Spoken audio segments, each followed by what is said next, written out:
What's up, boys? It's the Dual Factor once again, another video, and this is going to be my tournament report from this weekend's NAWCQ down in Fort Worth, Texas. Me and a couple of my buddies went to the events. I, however, did not my invite, so I played more side events than anything. And I chose to play Altergeist this weekend. But before we get into the video, I want to give out a big shout out to one of the local players in the Mattoon, Illinois area, and that's going to be Harvey Norris.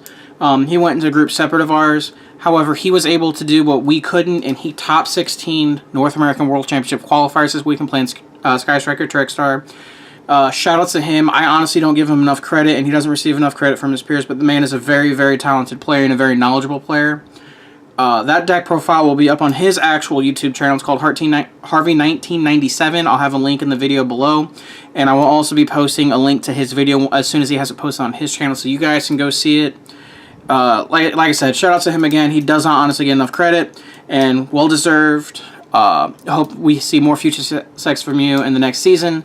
But without further ado, boys, let's go ahead and get into the deck profile. I played Altergeist this weekend. To be perfectly honest, myself, I'm kind of over this entire format. There just wasn't really anything else I wanted to play. I like there's Goki, and arguably there's better decks, but this is the only deck I honestly enjoy playing, and I thought the most comfortable playing this, especially since I've been playing it for the last couple weeks. I played 2 LCQs, I played 2 regional qualifiers, I made it to the final round of all 4 of them, but I ended up losing the final round to the deck's biggest problem, and that's when you just don't open engine pieces, because there honestly isn't enough good Altergeist cards to be playing in the deck for it to be as consistent as it should be. But enough about that, let's get into the deck profile. I'm going to show you what I played this weekend. So we're going to start off with monsters. You played 3 Altergeist Marionetter. It's your best normal summon, turn 1. It sets the Altergeist Altergeist Trap cards directly from your deck, so it gets you Protocol turn 1, it gets you Manifestation if you already have Protocol, so on and so forth. And it's Coach Soldier Wolfbart for your Altergeist cards, and that's incredibly relevant, so that's a 3 of. 3 Multi-Faker. This is your tour guide whenever you resolve a trap card. This is what pulls your Milliseeks out of that, and this is what pulls out your Selquitus. Not much to say about that. 3 Milliseek. This is one of the best cards going second, honestly, as well as going first. It searches any Altergeist when it leaves the field, and it can attack directly. And when it inflicts damage to your opponent, you can target 1 card on the field, on your opponent's side of the field, and send it to the graveyard. And it happens in the damage step, so there's not a whole lot they can do when that effect activates. And then the 1 of, I was playing 2 in most of the side events, but I changed it up to 1, and I just played 1 Selquitus.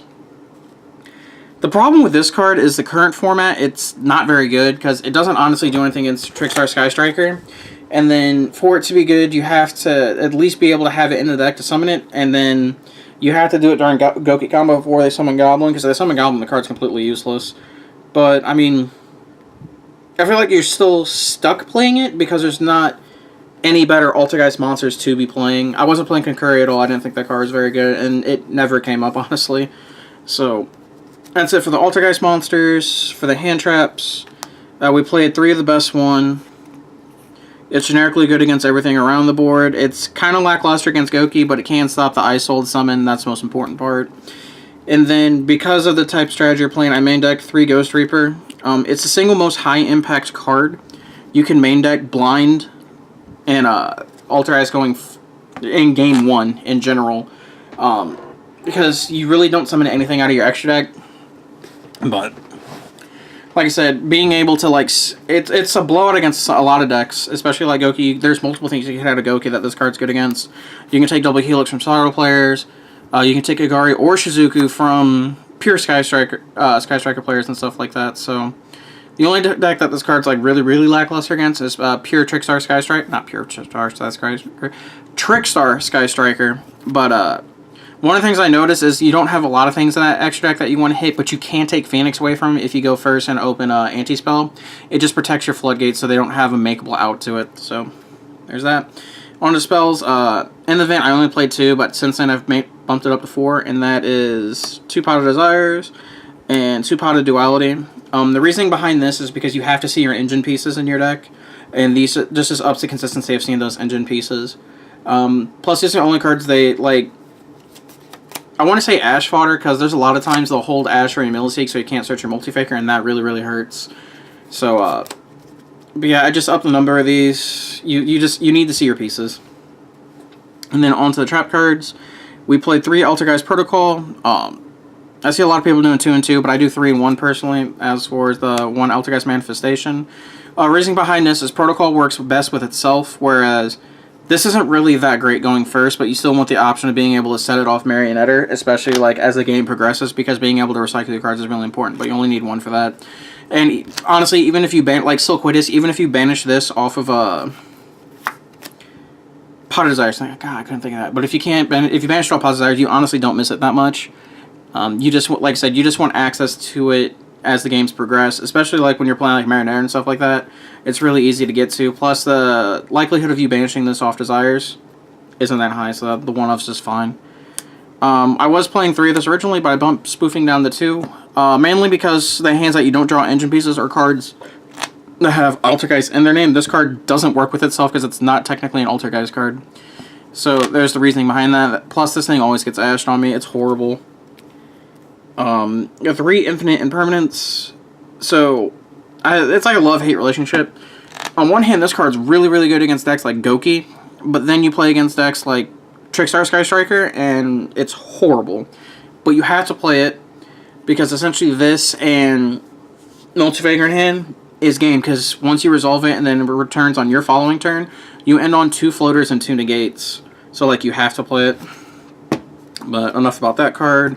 The spiciest card in my main deck the entire weekend was 3 Reckless Greed. So I got this idea from the original Paleo decks, but a lot of the times, the reason you lose to decks like Trickstar Sky Striker and stuff like that is because you don't play enough chainable trap cards. Now, more importantly, you don't have a lot of hard plussing chainable trap cards, and Reckless Greed facilitates that. It's a chainable trap card. You draw 2 cards. You don't really care about your draw phase once you've already established, especially if you open like Marionetter or Multifaker. And another cool interaction, and then it's happened to me a couple weekends, if you draw Multifaker off Reckless Greed, you can resolve the Multifaker because it checks for resolution. So you activate this, there's a lot of times, a lot of people honestly don't know how to play this card. You have to hold this card.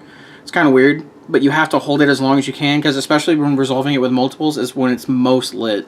So, and if worst case scenario, one of the small interactions I liked a lot is when you set back row and they're trying to hit him with Trickstar Light Stage. If they hit this, you chain it, and then you just wasted their Light Stage for the turn and locking it, and then the rest of your back row are alive. So I really like this card this week, and I think you should definitely play it at 3 in this deck. 3 copies of Anti-Spell Fragments as the main Floodgate, and then 1 copy of Imperial Order. These are auto wins against Pure Sky Striker, and it really, really slows down Trickstar Sky Striker and so forth. It's not that great against Goki because they're almost all monster effects, but if they open Goki card plus like Sky Striker cards, such as Engage or anything like that, as their only extender, this is a blowout. And like I said, you can also use the Reaper to take away their Phoenix to protect your Floodgates game 1, so that's a really cool interaction, but I feel like these are just mandatory to play especially for game 1. And then I wasn't playing 3 of this at the side events, but afterwards, since I cut some of the cards from the list, we're now playing 3 Strike. It's one of the best trap cards you can play right now, especially with its interactions. I was playing Storming Mirror Force at the event. Storming Mirror Force wasn't that great especially against Trickstar Sky Striker, where to play a lot against, but Storm Mirror Force against Goki's game. But I just think the 3rd Strikes is better in its place, and then the 1 copy of Warning. This card was really good this weekend. That is the main deck. It is 40 cards. On to the sides. Small shout out to Doug. He picked this up for me while he was over in Japan with his wife and everything like that. But especially you guys know I'm a huge fan of Piccolo. It's the channel emblem and stuff like that. But shout outs to him. And then on to the extra deck. So for the main monsters you go into, Link Karibo, if you open Milliseek, you go into this all the time. Plus, a lot of people forget about its quick effect interaction. When you have a Milliseek on board, you contribute it to get the Link Karibo on board, and then you can search an Altergeist card. So that's really cool. 2 Altergeist Hexia. I never, ever, ever, ever needed to go into the 3rd one. 2 is the correct number. I was playing this because I had a buddy of mine tell me I should play this. I never summoned it, but in theory it's really good, but there's always the option. Plus, your extra deck's just like nothing but fluff anyway, so. 1 Akashic. It's one of the only things you can make if you have like rivalry and stuff flipped against you against like rogue matchups. Still haven't summoned it, but at some point it's probably going to come up, but it's in there if needed. I summoned this a couple times myself, and I reapered a lot of these this weekend. Like I said, just taking this away from your opponent protects your Floodgates. Cerberus. I actually never made this card. I made Unicorn once. every time I played against Pure Sky Strikers, they always normal summoned Ray, so I never got to really take Kagari from them, but I always had Shizuku just in case, and it actually won me the game because they couldn't go into Shizuku and continue searching cards. This got Reapered a lot. I Reapered one person.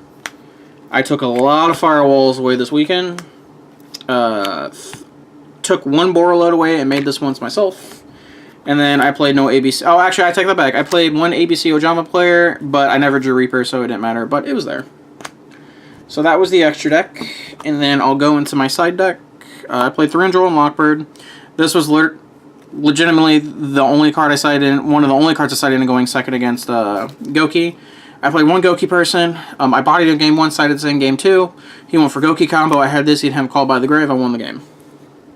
There's that. 2 border. This is for the mirror match, and on the off chance that I play pure Trickstar, but that didn't happen all weekend, so it never came in.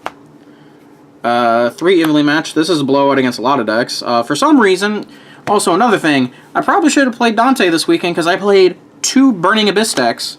And both game 1s, I opened cherries. Imagine the look on my face when they summon 2 BAs and I have cherries in my hand, but I don't have Dante because I didn't expect to play any Burning Abyss decks. But, this is a blowout against a lot of decks. A lot of people don't play around this.